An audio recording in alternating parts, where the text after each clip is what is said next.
नमस्कार दोस्तों, मैं अनिल विश्वकर्मा स्वागत करता हूं आप सभी का कंपटीशन पाठशाला में। जैसे कि पिछली क्लासों में हम लोगों ने पढ़ा नंबर सिस्टम के बारे में और जितनी भी परिभाषाएं थी, इम्पोर्टेंट फैक्ट थे, उनके बारे में देखा। लास्ट वीडियो हमने कुछ होमवर्क दिया था, कुछ क्वेश्चन थे, 5 क्वेश्चन दिए थे।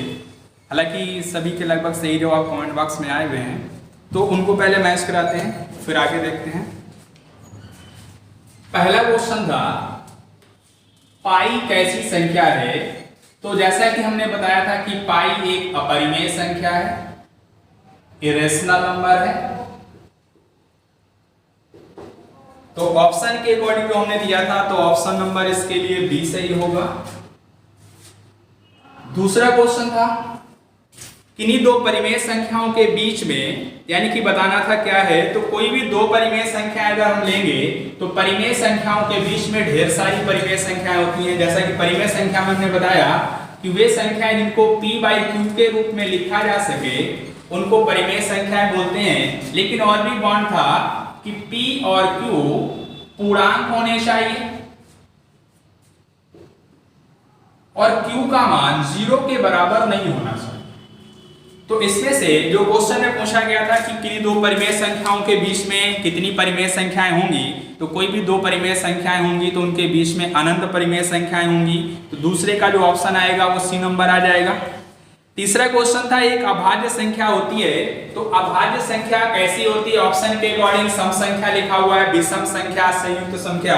तो अभाज्य संख्याओं के लिए हमने बताया कि वे संख्या जो 1 और स्वयं से डिवाइड हो।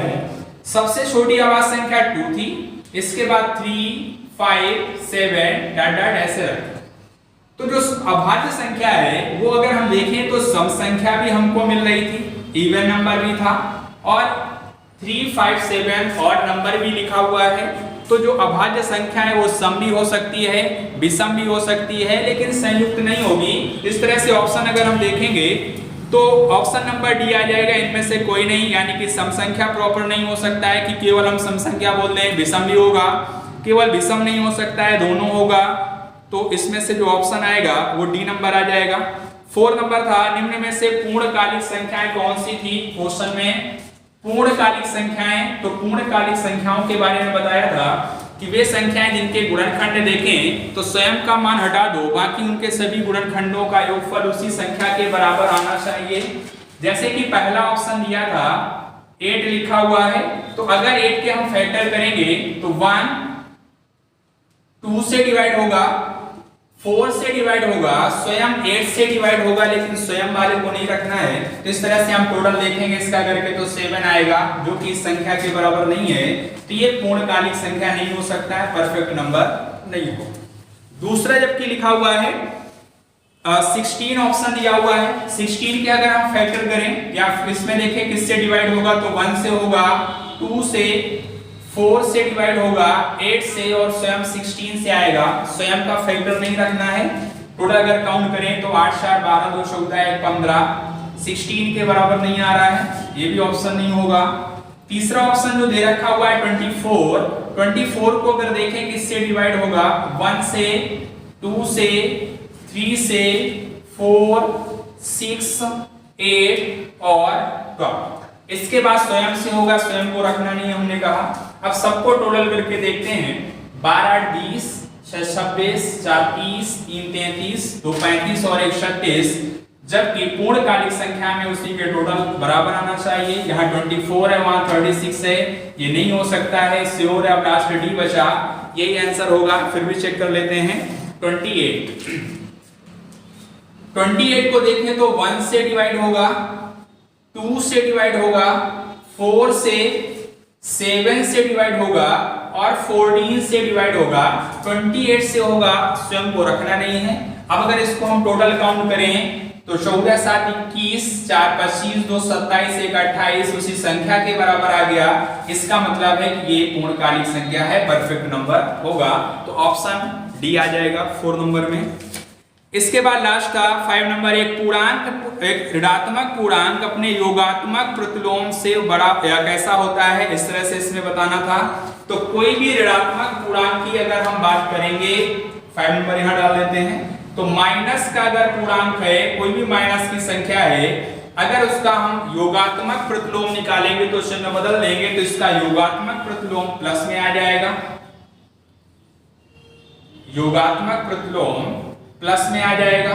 इसका मतलब है कि प्लस की जो संख्या होती है वो माइनस से तो बड़ी ही होगी, तो निगेटिव की अगर कोई संख्या ऋणात्मक पूर्णांक है तो उसका योगात्मक प्रतिलोम, यानी कि पूछा गया क्वेश्चन में ऋणात्मक पूर्णांक अपने योगात्मक प्रतिलोम से कैसा होता है, तो हमेशा छोटा होता है, जबकि उसका योगात्मक प्रतिलोम हमेशा उससे बड़ा होगा। तो ये इससे क्या हो जाएगा, छोटा, ऑप्शन नंबर। तो ये थे पिछले क्लास में जो हमने क्वेश्चन दिए थे। इसके बाद अब इस क्लास में आगे स्टार्ट करते हैं। इसमें से पिछले क्लास में हमने जितनी भी डिफिनीशंस बताई थी, अब उसके आगे कुछ फैक्ट देखेंगे।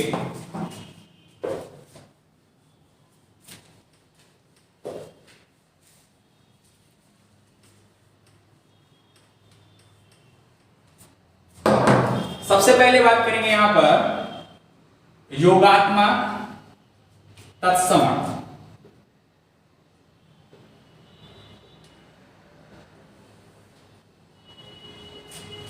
Additive identity. ये होता क्या है, तो योगात्मक तत्समक का मतलब इकाई होता है अगर किसी भी संख्या में अगर हम ऐसी संख्या जोड़ें कि उसके मान में कोई चेंजमेंट ना हो तो उसको हम योग का तत्समक बोलते हैं। जैसे कोई संख्या हम n ले लें तो n में कितना ऐड करें कि n ही रहे, तो अगर हम n में 1 2 3 कुछ भी जोड़ देंगे तो मान चेंज हो जाएगा, लेकिन अगर इसमें हम 0 ऐड करते हैं तो इसके मान में कोई चेंजमेंट नहीं होगा, तो n में अगर 0 जोड़ेंगे तो n ही आएगा। तो इसका मतलब ये हुआ कि जो 0 है, 0 को योग का तत्समक बोलते हैं, इसी 0 को योगात्मक तत्समक बोलेंगे। अगर पूछा जाए कि योगात्मक तत्समक कौन सा होता है तो बोलेंगे 0 योगात्मक तत्समक होता है। दूसरा, अगर इसी योग का हम प्रतिलोम बात करें कि योगात्मक प्रतिलोम क्या होता है, योगात्मक प्रतिलोम यानी कि एडिटिव इनवर्स,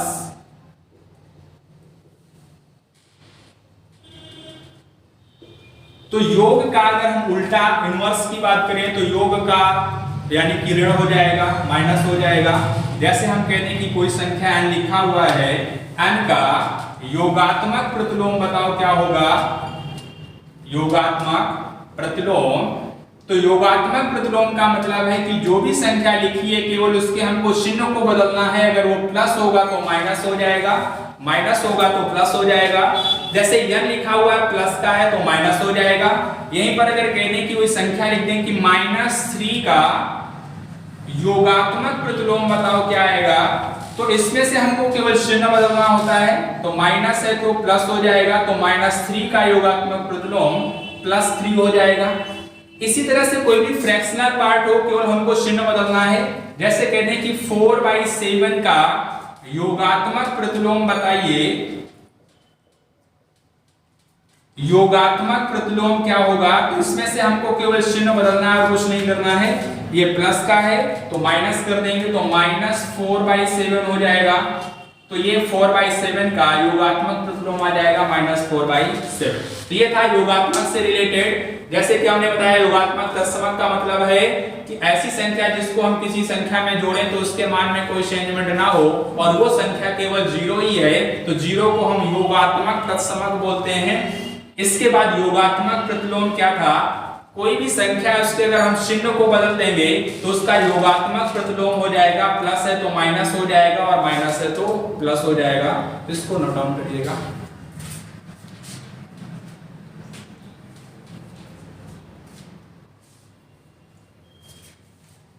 अब देखिएगा इसके बाद गुणात्मक में इसी तरह से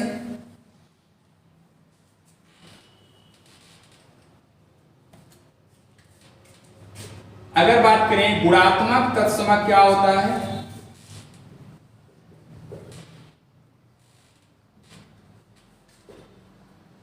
मल्टीप्लिकेटिव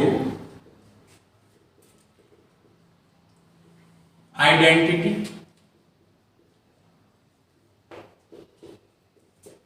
यानी कि एक ऐसी संख्या बताना है जिसका अगर हम किसी संख्या में गुणा करें तो उस संख्या में कोई चेंजमेंट ना हो। इस बार याद रखिएगा, हमको गुणा करना है ना कि जोड़ना है। तो जैसे हमने कोई एक संख्या n सिलेक्ट की और अगर इसमें 1 से मल्टीप्लाई करेंगे तो इसके मान में कोई चेंजमेंट नहीं होगा, बाकी 1 के अलावा किसी भी संख्या से अगर इसमें मल्टीप्लाई करेंगे तो इसमें चेंजमेंट हो जाएगा। तो इसका मतलब ये हुआ कि इस 1 को हम बोलेंगे कि ये गुणात्मक तत्समक है। अगर बोले किसी संख्या का गुणात्मक तत्समक बताइए तो गुणात्मक तत्समक किसी संख्या का 1 होगा, क्योंकि 1 का मल्टीप्लाई करने से, गुणा करने से उस संख्या में कोई चेंजमेंट नहीं हो।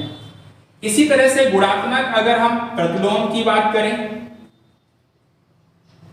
गुणात्मक प्रतिलोम मल्टीप्लिकेटिव इनवर्स, तो इसमें क्या करना है, जिस तरह से हमने योगात्मक प्रतिलोम में किया कि प्लस को माइनस, माइनस को प्लस किया, यहां पर हमको चिन्हों को नहीं बदलना है, उसके अंश और हर को चेंजमेंट करना है। जैसे हम बोले a/b का गुणात्मक प्रतिलोम बताओ, गुणात्मक प्रतिलोम, तो इसमें हमको केवल अंश को हर में और हर को अंश में कर देना। a/b है तो b/a हो जाएगा।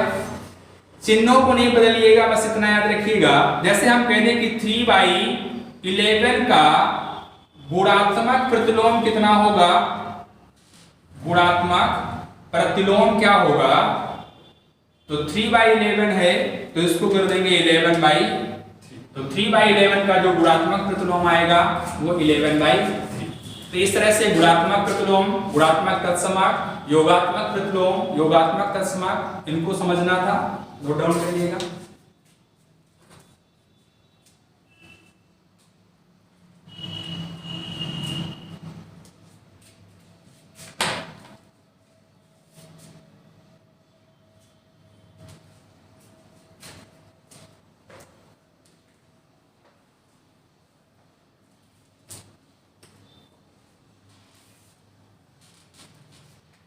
अब देखिएगा इसी के बाद बेसिक में थोड़ा सा और देख लेते हैं। जैसे स्थानीय मान निकालना, स्थानीय मान यानी कि इसको प्लेस वैल्यू बोलते हैं। कोई भी संख्या है या कोई भी अंक है उसका स्थानीय मान कैसे ज्ञात करेंगे, जैसे यहां पर लिख दें 7 5 7 2 6 या स्क्वायर। इसमें से अगर बोले कि 5 का स्थानीय मान हमको बताना है, तो अगर हमको 5 का स्थानीय मान बताना है तो हम क्या करेंगे कि इस डिजिट को हम ऐसे सेम सेम रख लेंगे और इसके बाद देखेंगे कि इसमें से कितने अंक इसके बाद में लिखे हुए। जितने भी अंक होंगे उतने ही जीरो बढ़ा देंगे। जैसे 5 है, 5 के बाद में 3 डिजिट्स लिखे हुए हैं 8 to 6, तो इसके आगे हम 3 जीरो बढ़ा देंगे। अगर हम 7 का बोले कि इसका 7 का स्थानीय मान बताओ, तो 7 लिख लेंगे। 7 के बाद में 4 अंक दिख रहे हैं तो 4 जीरो बढ़ा देंगे। तो इस तरह से कोई भी पूर्णांक में होगा उसका स्थानीय मान आसानी से कैलकुलेट कर। लेकिन अगर दशमलव में ही लिखा हुआ है तो देखिएगा दशमलव में क्या करेंगे। अब यहाँ पर हम दशमलव के साथ में कोई संख्या लिख दें 756.4329, ये संख्या लिखेंगे। और इसमें से अगर बोले कि 2 का हमको यहाँ पर स्थानीय मान बताना है कि इस 2 का स्थानीय मान क्या है। अब ध्यान से देखिएगा, दशमलव के पहले जो लिखा है ये तो पूर्णांक है, दशमलव के बाद दशमलव वाला पार्ट है, तो दशमलव वाले पार्ट का अगर हम स्थानीय मान निकालेंगे तो जिस डिजिट का निकालना है उस डिजिट को रख देंगे, कोई प्रॉब्लम नहीं, यहां पर ऐसे रख लेंगे। इसके बाद उस डिजिट से और दशमलव के बीच में देखेंगे कितने अंक मिल रहे हैं, 2 अंक दिख रहे हैं, तो दशमलव और 2 के बीच में हम 2 अंक लगाएंगे, यानी कि दशमलव के सीध में समझो दशमलव रख दिया, 2 के सामने 2 रख दिया, बीच में जितने अंक होंगे उतने ही जीरो बढ़ा देंगे यहाँ पर। तो जो 2 था, इस 2 का अगर हम बात करें स्थानीय मान कितना आएगा तो 0.002। या इसी को हम फ्रैक्शन में अगर लिखना चाहें तो फ्रैक्शन में कैसे लिखेंगे, देखो जो भी अंक है उसको रख लो, हमने 2 को रख लिया। इसके बाद 2 देखो किस नंबर पे आता है, दशमलव के बाद। तो दशमलव के बाद अगर हम देखेंगे तो 1 2 3 तीसरे नंबर में आता है। इसका मतलब है कि इसके अपॉन में हमको 3 जीरो अरेंज करना है, तो 1 लिख लेंगे और इसके बाद 3 जीरो लिख देंगे। तो यानी कि अगर हम दशमलव में लिखना चाहें तो 0.002 और फ्रैक्शन में लिखना चाहें तो 2/1000। तो इस तरह से डेसिमल पार्ट का हम यहाँ पर स्थानीय मान कैलकुलेट करते हैं। इसी तरह से अगर बोले 3 का इसका स्थानीय मान बताओ, तो देखिएगा हमने 3 रख दिया, इसके बाद दशमलव है, दशमलव रखे सीध में दशमलव रख दिया। दशमलव और 3 के बीच में कितने अंक हैं? 1, तो यहाँ पर 1 जीरो रख दिया। तो इस 3 का जो स्थानीय मान आएगा 0.03। इसके बाद फ्रैक्शन में अगर बदलना है तो फ्रैक्शन में बदल सकते हैं। 3 किस नंबर पे आता है? दशमलव के बाद 1 2, तो यानी कि 2 जीरो के साथ में तो 1 और 2 जीरो, तो 3/100 हो जाएगा। तो इस तरह से पूर्णांक हो या दशमलव वाला पार्ट हो, दोनों में से किसी का भी स्थानीय मान निकालना हो, कोई प्रॉब्लम नहीं होना चाहिए। क्वेश्चन देखो इसमें किस तरह से पूछा जाता है। जैसे यहां पर कोई संख्या लिख दें 758.345 में 5 के स्थानीय मानों का अंतर क्या है, इसका अंतर बताना है। तो सबसे पहले हम क्या करेंगे, दोनों जो 5 है हमको यहाँ पर 2 बार 5 दिख रहा है, दोनों पांचों का स्थानीय मान निकाल लेंगे। अगर इसकी बात करें हम तो इसमें से हमको 5 दिख रहा है और 5 के बाद में एक अंक है तो 1 जीरो बढ़ा दिया, तो इसका स्थानीय मान 50 हो गया, क्योंकि ये दशमलव लगा हुआ है पूर्णांक पार्ट ये।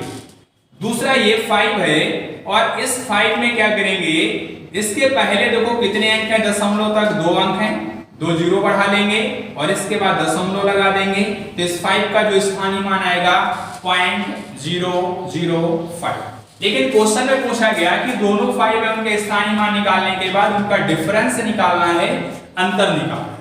तो 50 में 0.005 माइनस कर देंगे, तो 50 में यहां दशमलव लगा देते हैं 0.005। तो इसको बैलेंस करने के लिए दशमलव लगा के 0 0 बढ़ा सकते हैं, माइनस करेंगे, सब्ट्रैक्ट करेंगे 5 9 9.94, तो 49.995 इसका सलूशन हो जाएगा। तो इस तरह से स्थानीय मान निकालना है, नोट डाउन करिएगा इसको।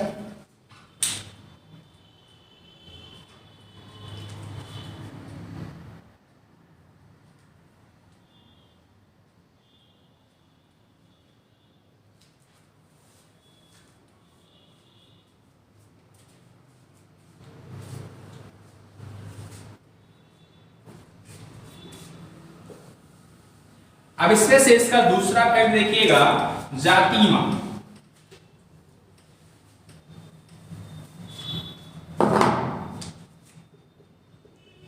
जातीय मान क्या होता है? इसी जातीय मान को अंकित मान भी बोलते हैं, कि जो भी नंबर लिखा हुआ है, डिजिट लिखा हुआ है, उसका अंकित मान क्या है? जातीय मान, यानी कि फेस वैल्यू। जैसे स्थानीय मान में हमने देखा कोई भी संख्या लिखी है 7 5 6 8 9, तो जो भी संख्या थी उस जो भी अंक था उस अंक को रखने के बाद उसके बाद अगर पूर्णांक है तो देखते हैं कितने अंक हैं, उतने जीरो बढ़ाते थे। दशमलव वाला है तो दशमलव के काउंट करते थे कितने अंक पहले, दशमलव लगाते थे, जीरो बढ़ाते थे। जबकि यहाँ पर जातीय मान में ऐसा कुछ नहीं करते।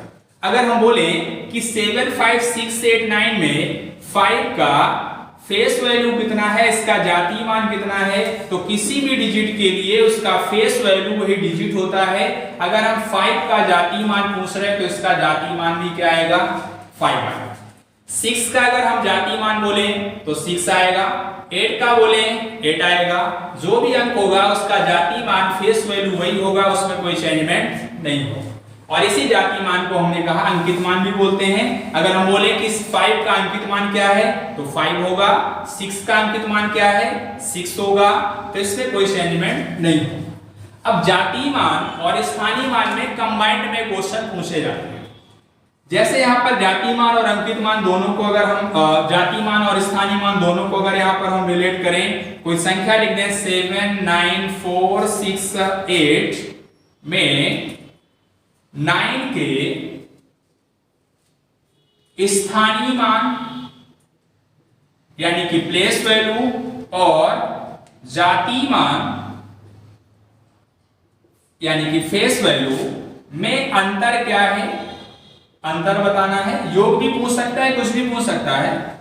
तो सबसे पहले हम क्या करेंगे, 9 का जो 9 लिखा हुआ है उसका स्थानीय मान निकालेंगे, जातीय मान निकालते हैं। तो अगर इसका हम स्थानीय मान देखेंगे तो इसका स्थानीय मान निकालने के लिए यहाँ पर 9 हमने रख दिया और इसके बाद 3 अंक है तो 3 जीरो आ गया। तो 9 का जो स्थानीय मान आएगा वो 9000 हो गया।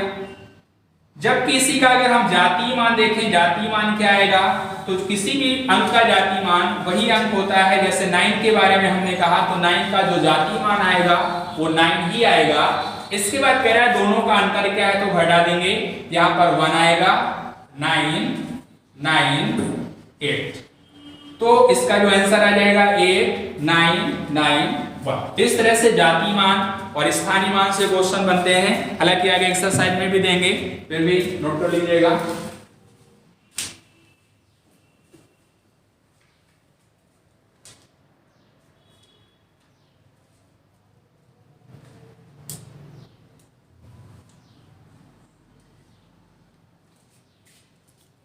इसके बाद देखिएगा आगे,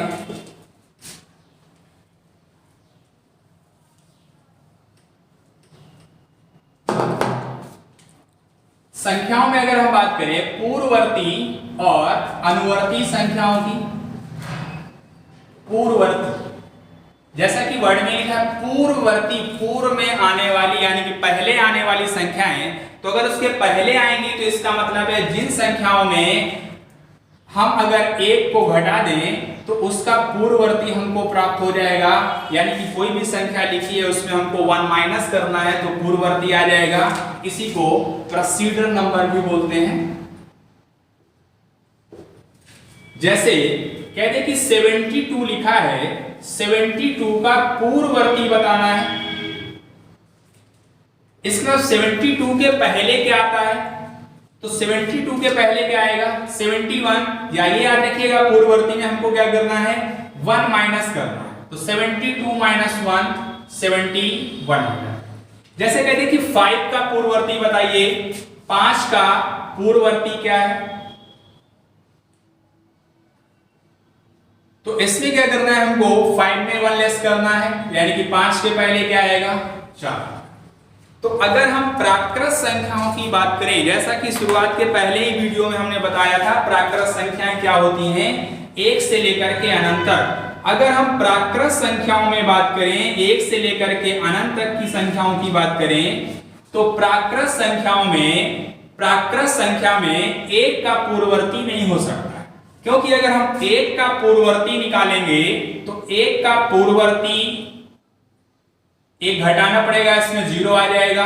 और 0 प्राकृत संख्या नहीं होती है, नेचुरल नंबर नहीं होती है, प्राकृत संख्या नहीं होती है। तो इतना याद रखिएगा, प्राकृत संख्या में मिनिमम किसी का पूर्ववर्ती हो सकता है तो 1 हो सकता है, इसके पहले नहीं हो सकता है। ठीक है, अगर प्राकृत संख्या इंडिविजुअल बोल रहा है तो ठीक है, नहीं बोल रहा है तो कोई प्रॉब्लम नहीं। कुछ भी लिखा है, कोई भी संख्या लिखी है, उसका पूर्ववर्ती निकालने के लिए हमको -1 का, जैसे हम कह दें कि यहाँ पर -6 लिखा है और इसका पूर्ववर्ती बताना है। अब यहाँ कोई प्राकृत संख्या किसी के बारे में नहीं बोल रहा है तो -6 से पूर्ववर्ती निकालेंगे, 1 माइनस कर देंगे।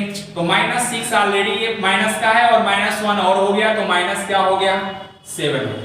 तो -6 का पूर्ववर्ती -। इसी तरह से अलजेब्रिक फंक्शन में किसी में भी लिखा हो, अगर हम बोले x का पूर्ववर्ती बताओ क्या आएगा, तो सिंपल सा कॉन्सेप्ट, हमको 1 माइनस करना है तो x में -1 कर दिया, x -1 हो गया। तो इस तरह से कोई भी संख्या आएगा उसका पूर्ववर्ती निकालने के लिए उसमें हमको 1 माइनस करना है। तो इसको नोट करिएगा।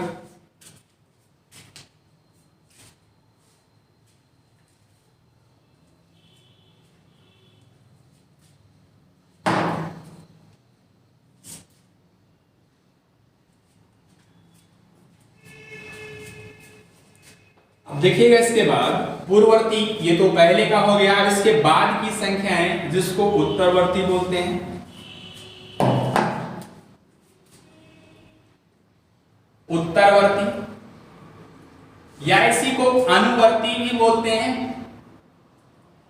अनु यानी कि आगे आने वाली, या इसी को परवर्ती भी बोलते हैं। इस समय जो लेटेस्ट में वर्ड चल रहा है वो चल रहा है परवर्ती, यानी कि सक्सीडिंग नंबर।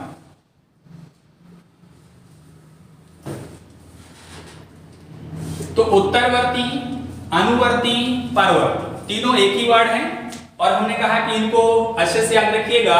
कभी अनुवर्ती लिखा होगा, कभी उत्तरवर्ती लिखा होगा, कभी परवर्ती लिखा होगा। लेटेस्ट में जो वर्ड है वो परवर्ती के लिए अगर पूछा जाता है। अब इसमें क्या है, उत्तर का मतलब आगे, तो आगे आने वाली संख्या यानी कि कोई भी संख्या होगा उसमें हम एक जोड़ देंगे और एक जोड़ने से जो संख्या आ जाएगी उसकी उत्तरवर्ती बन जाएगी। जैसे यहां पर बात करें 79 लिखा हुआ है, और 79 का अगर हम कह दें कि उत्तरवर्ती बताओ, तो इसमें हमको 1 ऐड करना है। 79 प्लस 1 कितना हो गया, 80 हो गया। तो 79 का उत्तरवर्ती 80 आ जाएगा। इसी तरह से अगर निगेटिव में कोई नंबर हम ले लें, -14 लिखा हुआ है, -14 का उत्तरवर्ती, या यहां पर हम लिख दें परवर्ती या अनुवर्ती, कुछ भी, कि इसका परवर्ती क्या है। तो इसमें हमको क्या करना है कि 1 ऐड करना है। तो -14 प्लस 1 अगर कैलकुलेट करेंगे तो क्या आएगा, -13 आ जाएगा। तो इस तरह से परवर्ती और उत्तरवर्ती अनुवर्ती संख्या एक ही है इनके बारे में। और इसके पहले जो हमने बताया पूर्ववर्ती संख्या, इनसे भी क्वेश्चन पूछे जाते रहते हैं, तो इनको नोट डाउन करिएगा।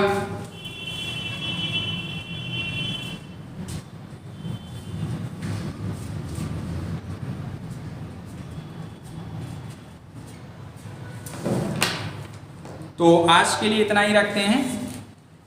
बाकी इसके लिए जैसे लास्ट वीडियो में हमने क्वेश्चन दिए थे, पिछले 5 क्वेश्चन जो शुरुआत में कराए, तो ऐसे ही अगले पीरियड के लिए यानी कि अगले लेक्चर तक के लिए यहाँ पर 5 क्वेश्चन यहाँ पर भी स्क्रीन में दिखेंगे, तो उनको कैलकुलेट करना है और कमेंट बॉक्स में सभी को आंसर देना है।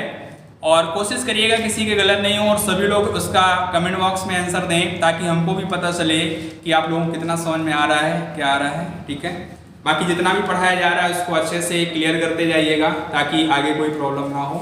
तो आज के लिए इतना ही रखते हैं दोस्तों।